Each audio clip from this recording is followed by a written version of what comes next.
자, 이번에 질문이 안 나와서 좀 아쉬웠던 그 영수회담에서의 비선 논란. 이거 좀 얘기를 해봐야 될 것 같은데, 지금 함성득 교수, 그다음에 이명백 교수 이 두 분이 둘 다 얘기를 했어요. 우리가 사실 비공식 라인으로 특사 역할을 했다. 두 분 다 얘기를 했고, 뭐 대통령실에서는 물론 아니다, 그런 일 없었다라고 부인을 했지만, 권영세 의원 같은 경우에는 아니 뭐 아예 없는 얘기를 말을 지어낸 건 아닌 것 같고 부수적인 역할은 하지 않았겠느냐, 뭐 이렇게까지 얘기를 했거든요. 자, 이런 일 있었을까요? 어떻게 보세요? 그러니까 비선이 있는 게 나쁘다라고 보긴 어렵다. 네. 비선에 의한 물밑 협상이 있는 것이 나쁘다고 볼 수는 없다. 네. 그냥 저런 걸 통해서 영수회담이 성사됐고 일정한 성과를 이끌어냈으면 더할 나위 없이 좋은 일이다라고 좀 생각이 드는데, 네. 생전 처음 보는 일들이 벌어졌잖아요. 네. 그냥 영수회담 끝나고 며칠 했다가, 제가 비선인데요. 저 심평 쟤는 비선 아니에요. 저 거짓말쟁이에요. 저 사람은 저거 거짓말하는 거고, 제가 진짜 비선이거든요. 나는 진짜 대통령이 나한테 먼저 전화해가지고 이거 좀 물밑 협상 좀 조율 좀 하고 좀 여러 가지 해보라고 저한테 얘기했걸랑요. 심평 나빠요. 거짓말쟁이. 네. 이래가지고 했다라는 거 아니에요. 네. 메신저가 서로 메신저라고 해가지고 내가 이거를 정확하게 내가 알려주려고 했다라고.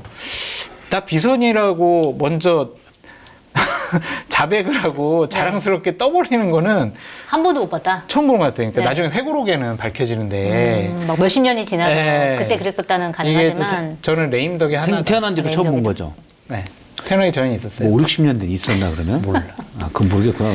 그게 하나 이제 좀 문제인 것 같고, 또한 대통령실에서는 아닌데요? 그런 거 없었는데요? 네. 라고 하는데 어떠한 다른 강력한 조치를 못 취하잖아요. 네. 이 사람들 잘하는 거 있잖아요. 법적 조치, 뭐 고발 조치, 네. 명예훼손 막. 뭐 정정보도 요청, 네. 이런 거 전혀 없어요. 그거는 뭐냐? 대통령은 함 교수랑 직접 얘기를 했던 것 같아요. 네. 근데 정진석 비서실장이나 홍철호 정무수석에게 함성득 교수란 이런 전화통화 했거든이라고 알려주지 않은 것 같아요. 대통령이. 그래서 참모들은 한국일보 라인. 보도 보고 아는 것 같아요. 아하. 그 다음에 이제 대통령한테 물어보니까 그랬던 거 통화했는데 내가 정확하게 뭔 얘기했는지는 내가 잘 모르겠어. 그냥 뭐 좀 한번 얘기 좀 나눠봐. 네. 이러니까 이제 법적 조치는 못하는 거다라는 좀 생각이 듭니다. 사실 비선 논란이 한두 번도 아닌데 자꾸 이런 일들이 반복이 되네요. 어떻게 보세요? 이건 진짜 있었다고 보세요? 당연히 있었다고 봅니다. 저는 네. 있었다고 보고, 왜냐면 뭐 제가 비서를 이렇게 본 건 아니지만 네. 정황상 너무 뚜렷하죠.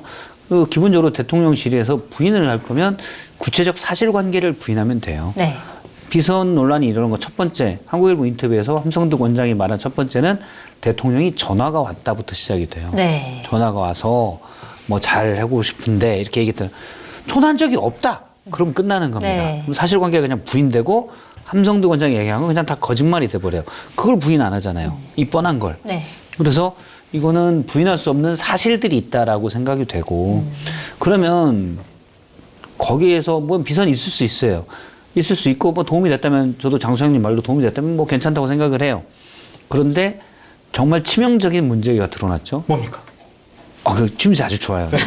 그럼 참 잘해 보면. 궁금하죠. 취임새가 드러났죠. 뭐냐면 대통령이 이재명 대표에게 대선에서 경쟁자가 될 수 있는 사람은 중요하게 안 쓰겠다. 그러니까 대통령실 인선에 쓰지 않겠다. 네. 난리가 났죠, 그것 때문에. 그러고 보냈잖아요. 네. 이거는 말이 안 되는 거예요, 대통령이. 대통령 자리에도 일단 부적절하고, 또 그러면 야당 대표와 뭔가 물밑 거래를 했어? 왜 물밑? 들키면 큰일 나니까. 그러면 뭔 일이 있었지? 이렇게 되는 거예요. 네. 그건 이재명 대표에게도 부담이 되는 거예요. 그렇죠. 이재명 대표가 거부했으니까, 거부한 걸로 현재 메신저들이 얘기하니까 어쨌든 통하긴 하는데, 이재명 대표도 그런 게 알려지면 부담이 될 수 있어요. 좋은 생각인데요? 했으면 큰일 나는 거죠. 그렇게 해주세요. 뭐 이렇게 했으면 큰일 나는 거예요. 네. 근데 일단 대통령은 그렇게 했다는 거 아닙니까? 일단 대통령으로서 부적절하고, 특히 여당의 명예당원이잖아요. 네. 집권 여당의. 이걸로는 더 말이 안 되는 거죠. 지금 당원 게시판에서는 탈당하라 뭐 이런 네. 요구까지 지금 나오고 있을 정도로. 저는 잔잔하진 않고 엄청나게 파도가 치던 호수였는데, 네. 큰 돌덩이를 갖다 던졌다, 거기에. 이 파문이 어디로 그칠지 일단 모르겠어요. 네. 대통령 탈당 요구도 나올 수가 있고, 이런 요구가 또 한동훈 위원장이 전당대회에 나올 수 있는 또 큰 흐름의 한 주기가 될 수도 있고, 네. 여러 가지 이 작용들이, 뭐랄까, 효과들이 어디로 튈지까지는 모르겠어요. 그러니까 보수를 강하게 지금 지지를 하고 네. 윤석열 대통령을 옹호했던 분들이 이 얘기를 듣고 저한테도 이거는 정말 못 참겠다. 정말 나는 정말 마음이 이제 완전히 떠났다. 그런 얘기를 하는 분들이 많이 계시더라고요. 그래서 진짜 화나는 분들이 많으시군요. 선을 넘은 것 같다는 생각이 들고 네. 이게 이제 오버랩 되는 거예요. 대선 후보 경선 과정 중에서 내가 부득이하게 내가 말이야 국민의힘에 입당했어요. 이런 거. 그렇죠. 그리고 김건희 여사가 아예 진짜 문재인 대통령한테 충신이 누군지 알 거라고. 그리고 나 노무현 대통령은 눈물 나고 나 제일 존경한다고 막 이런 것들이 합쳐져가지고 네. 보수를 망치려고 한 트로이의 목마 아니야? 이렇게 국민의힘 당원 게시판에 이런 얘기까지 올라오고 있거든요. 트로이의 목마설까지 지금 네. 좀 나오고 있죠. 그래가지고 참 이거는 보수파와 윤석열 대통령을 지지했던 분들에게도 상대 마음을 돌리게 하는 네. 하나의 계기가 되지 않을까라는 생각이 이게 들더라고요. 그냥 단순히 비선 논란에서 그치는 게 아니라 그 내용까지도 사실은 훨씬 더. 아니 빨리 고발해요. 나를 고발했던 것처럼 빨리 고발하라고 진짜. 왜 비선들 고발 안 해? 그 두 분의 비선을 빨리 고발해라. 고발해버려요. 사실이 아니라면. 빨리. 또 하나 우리가 눈여겨볼 게 비선을 만약 쓰려고 했어요. 네. 그러면 제대로 된 분을 써서 제대로 얘기를 했어야죠. 이 말은 뭐냐면 이렇게 며칠 뒤에 비서원이 나와서 나 비선이었어요. 얘기하는 사람들. 몰랐죠. 깎고 가면서 나 비선이었어요. 이런 말도 있었어요. 이건 말이 안 되는 겁니다. 제가 네. 함성동 원장 누군지 잘 모르지만 네. 예전에 DJ 정부 때 나름 이제 정치평론도 많이 하시고 정치권을 많이 알던 분이라고 해요. 근데 이렇게 해서 공개해서는 안 될 얘기까지 설령이 있었더라도 공개해서는 안 될 공개가 됐잖아요. 네. 그러면 비선을 잘못 쓴 거잖아요. 제가 또 하나 눈여겨보는 점은 바로 이 지점입니다. 이런 일들을 할 때는 나름 인선을 잘해서 해야 되는데 신뢰할 만한 사람들을 맡아야 그렇죠. 되는데. 그러니까 신뢰가 내가 믿는 사람도 되지만 이 사람이 일을 잘할 거야라고 믿는 사람도 돼야 되거든요. 네. 일단 함성동 원장은 이걸 나중에 공개함으로써 이 일은 망쳐버린 거예요. 대통령의 어떤 지지율에 특히 보수층의 민심 위반에 큰 역할을 하게 되는 겁니다. 네. 그럼 이분을 왜 뽑았냐? 잘은 모르지만 아크로비스타 주민이라는 부부가 같이 알고 있는 네. 국정 운영을 지금 아크로비스타 반상회처럼 하고 있으니까 이런 일이 생기는 거예요. 네. 사우나에서. 사우나. 그러니까 사우나에서 만났대요. 아크로비스타 사우나에서. 비선을 쓸 거면 정말로 그 대통령실 참모들하고 얘기해서 이런 게 있어서 비선을 누굴 써야 될 것 같아. 그러면 아무래도 여기서 필터링이 돼서 제대로 했겠죠. 또 그런 말도 더 전에 한 말도 대통령이 앞서 얘기한 그 원희룡 전 장관 관련된 말도 그런 말은 빼시죠 라고 얘기가 됐겠죠. 네. 그런 게 안 되고 그냥 막무가내 하다 보니 이런 일이 나온 거예요. 이게 하나의 우당탕탕 국정 운영의 한 단면이다. 레임덕이야. 나 레임덕이라고 레임덕이다. 봐요. 이런 얘기가 나오는 것 자체가 레임덕이다. 대통령과의 대화를 얘기하는 것 자체가 이제 레임덕의 시작이라고 볼 수밖에 없어요. 네. 이거는 대통령 권위에 대한 인정을 안 하는 거거든요. 그러니까 나중에도 얘기하겠지만 배현진 의원이 친윤 중에 친윤, 아. 찐윤. 그것도 진짜 깜짝 이철규와의 놀랐습니다. 녹취록을 공개해버렸잖아요. 네. 총선 전에 이철규였다면 그렇게 감히 뭐 그런 대화 내용을 공개하겠어요? 그렇죠. 그분이 또 공천권을 뭐 또 쥐고 계시고. 이제 우습게 보는 거예요. 네. 윤핵관도 우습게 보이고 그 뒤에 있는 대통령도 우습게 보이는 거예요. 이게 레임덕이죠. 네. 말 안 듣는 거. 와, 큰일 역시 났어요. 장 소장님의 논평은 정말 대단해요. 왜요? 일타쌍피. 말 한마디로 두 명을 동시에 죽였어. 야, 멋있어요. 아니 나 배현진 의원 이철규와 사랑하고. 이철규 의원까지 이철규 의원 설명되던 존경합니다. 이철규 뒤에 의원까지 또 다시 사랑합니다. 이철규 얘기를 의원까지. 하도록 하겠습니다. 아, 과거에 잘 나갔으면 이렇게 당했겠어요. 에이구, 이거까지 들어가야 되나? 알겠습니다. 자, 일단 검찰 얘기를 좀 해봐야 될 것 같은데 이원석 검찰총장이 김건희 여사의 명품백 의혹 논란에 대해서 신속하게 수사해라. 그리고 뭐 수사 전담팀까지 꾸렸는데 이거에 대해서 굉장히 많은 논란이 벌어지고 있습니다. 이게 결국 특검을 거부하기 위한 명분 쌓기 아니냐 이런 분석도 있고 한편으로는 아 지금 검찰이 대통령이랑 이제 거리두기 하는 거 아니야?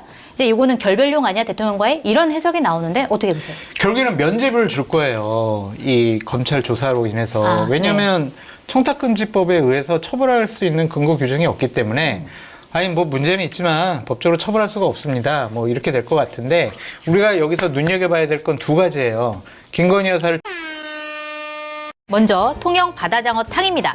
100% 자연산 통영 바다장어를 진하게 우린 육수에 우거지를 넣고 끓여 맛이 깊고 담백합니다. 장어의 부드러움 그대로 꼬리까지 통째로 구운 통영 바다장어포는 통영을 찾는 관광객들의 인기 상품이라고 하고요. 100% 활장어를 머리, 뼈까지 깔끔하게 포장해서 구워 드시기 편하게 손질한 통영 바다장어 구이도 있는데요. 구매 방법은 네이버에서 통영인을 검색하시면 되고요. 시청자 여러분의 많은 관심 부탁드립니다. 맛있다.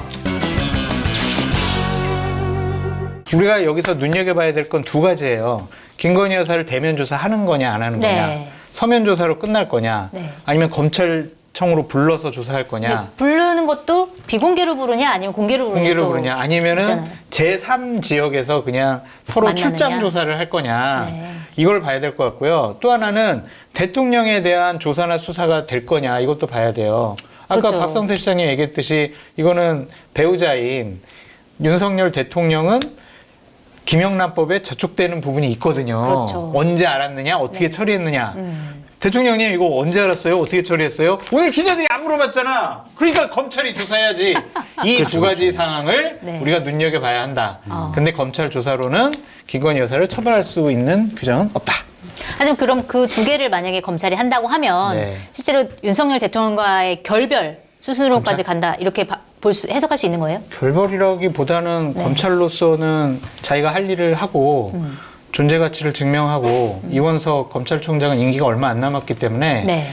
이런 거 말이야. 권력자의 눈치를 보고 권력 수사를 하나도 못한 그런 검찰총장 이러한 낙인 찍히는 게 상당히 두려웠던 것 같아요. 아. 그래서 임기 한 3개월 앞두고 네. 이거 빨리빨리 처리해야지라고 생각한 측면도 있다.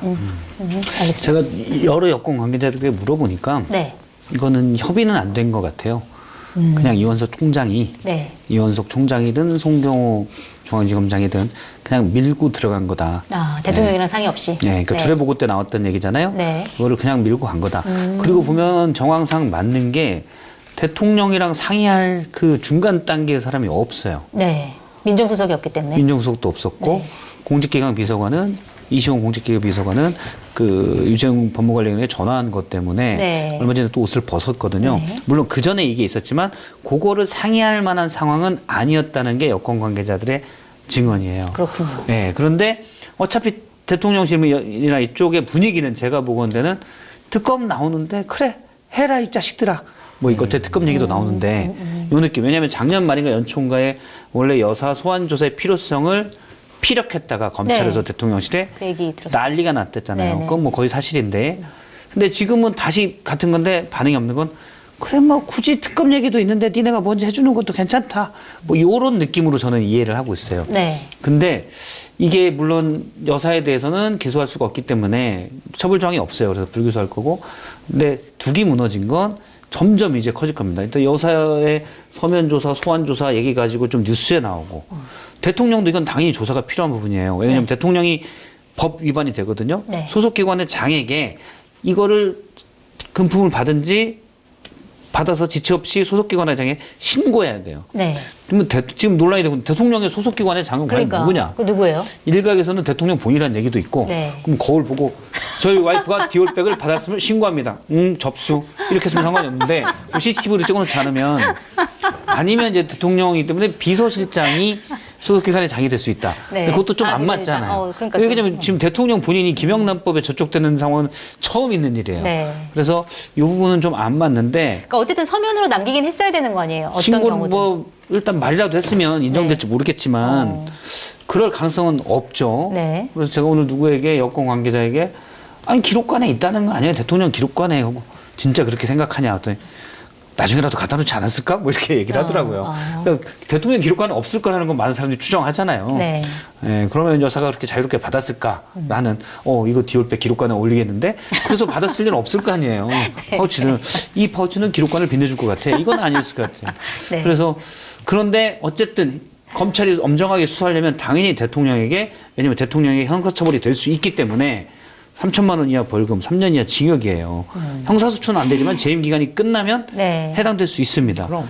뭐 대통령이 엄정하게 수사하라고 했으니 엄정하게 대통령한테 물어봐야 돼요. 이것 자체가 대통령의 권위가 지금 빠지는 겁니다. 네. 그런데 임덕이라니까. 그러면 그 다음부터는 자 저쪽 다른데 뭐 2부에서 도이치모터스 좀 밀어내는데요. 저희도 할게요.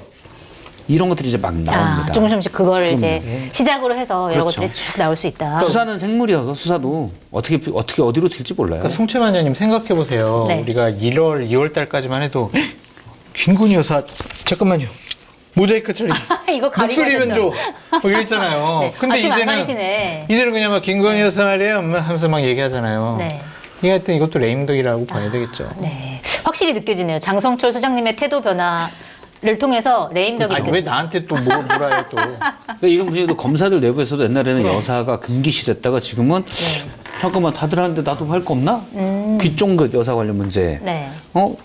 들은 게 있는데 이럴 수가 있어요 이제. 그럼요. 그러면 어디 기자한테 한번 얘기하면 쫙 대수특필하고 딱 저기 가는 거죠 뭐. 네. 어떤 얘기들이 좀 줄줄이 나올 수 있을지 그것도 지켜봐야 될 것 같고 그래서 아마 검찰이 이 수사 시작을 대통령과의 상의 없어서 했는지 이런 건지 저런 건지 모르겠는데 어쨌든 대선 공약으로 폐지했던 민정수석을 부활했습니다. 그리고 거기에 이제 김주현 전 법무부 차관을 지명을 했는데 문제는 이 민정수석실을 부활하는 명분이 바로 이제 민심 청취를 그동안 못했다. 우리가 민심 청취를 더 하겠다. 이런 명분인데 과연 검찰 출신을 안 치는 게 민심 청취에 어울리나 이런 생각이 들고 또 일각에서는 사정기관을 결국 장악하려고 이 특검 국면에서 본인이나 아니면 와이프, 뭐 부인의 리스크를 방어하기 위한 하나의 방안 아니야? 이렇게 얘기를 많이 하고 있는데 이거 좀 어떻게 보세요? 모순이에요, 모순.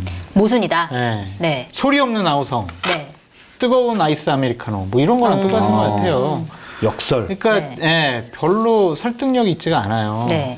민심을 청취하는데 법률가가 정보 분석을 잘하니까 법률가를 갖다 놓는다? 살다 이러한 논리는 처음 봤어요. 그러니까 이해를 못 하겠어요. 왜 저렇게 생각하시는지도 모르겠고. 네. 그러니까 본인 말 못할 여러 가지 상황들이 있는 것이 아니냐. 우리가 그냥 흔히 얘기하듯이 특검 정국 오니까 대통령실 변호사 채용한 거 아니냐라는 것과 네. 또한 검찰이 조금 분위기가 요상묘해지니까 검찰을 좀 더 장악하기 위해서 민정수석실 만든 거 아니냐.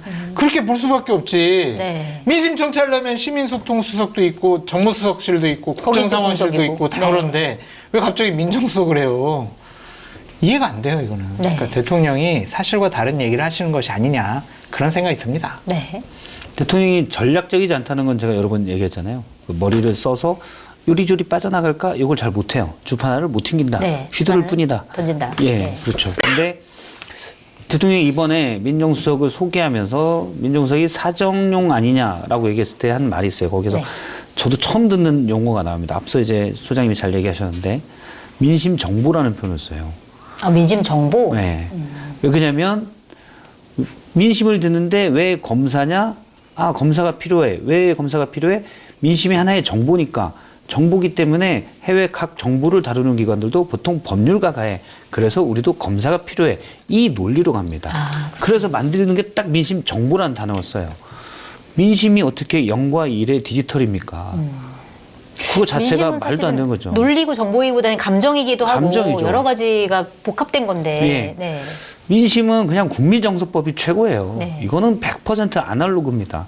어떻게 민심을 법률 정보로 해서 오케이 요건 유죄 정보, 요건 무죄 정보, 요건 합법 정보, 요거는 뭐 비합법 정보, 이거는 잘하면 이 새끼 벌 받을 정보, 이 자식 네. 벌 받을 정보, 뭐 요런 느낌의 그런 건 말이 안 되죠.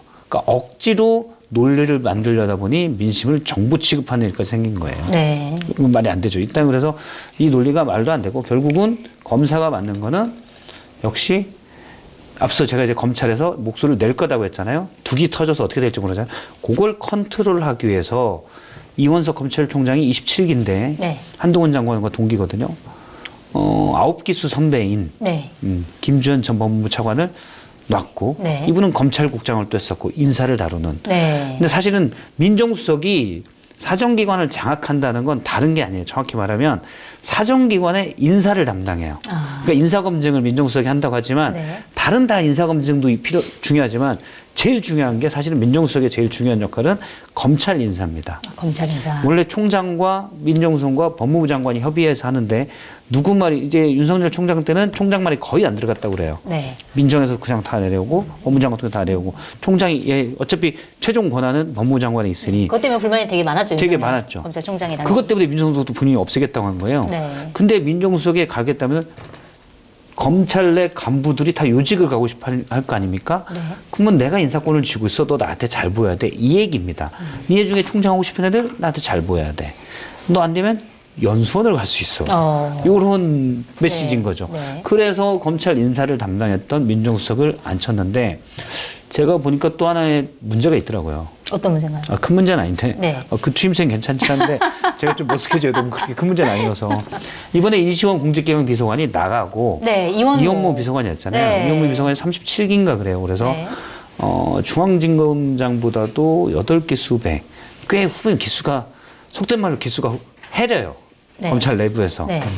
그래서 법률비서관도 물론 새로 있지만 민정수석이 그냥 직접 뛰기에는 기수가 너무 높고 중간에 검사장급이랑 얘기할 만한 기수가 보니까 없더라고요. 그게 여권에서 좀 우려를 하는 목소리가 있더라고요. 허리급이 좀 없다. 네, 물론 이제 그 옳지는 않은데 자기들이 검찰을 장악하기 위해서는 허리급이 좀 검사장급이 다스려야 되는데 그걸 할 인력이 부족하다 얘기를 여권 관계자가 얘기를 하더라고요. 그럼에도 불구하고 검찰 출신들을 안 쳤음에도 불구하고 뭔가 부족한 상황이군요. 여권에서 보기에는. 아니 근데 민심이 떠나가고 있잖아요. 검찰 장악한다고 한들 그 떠나간 민심을 잡을 수가 있느냐? 권력과 통치가 가능하겠느냐?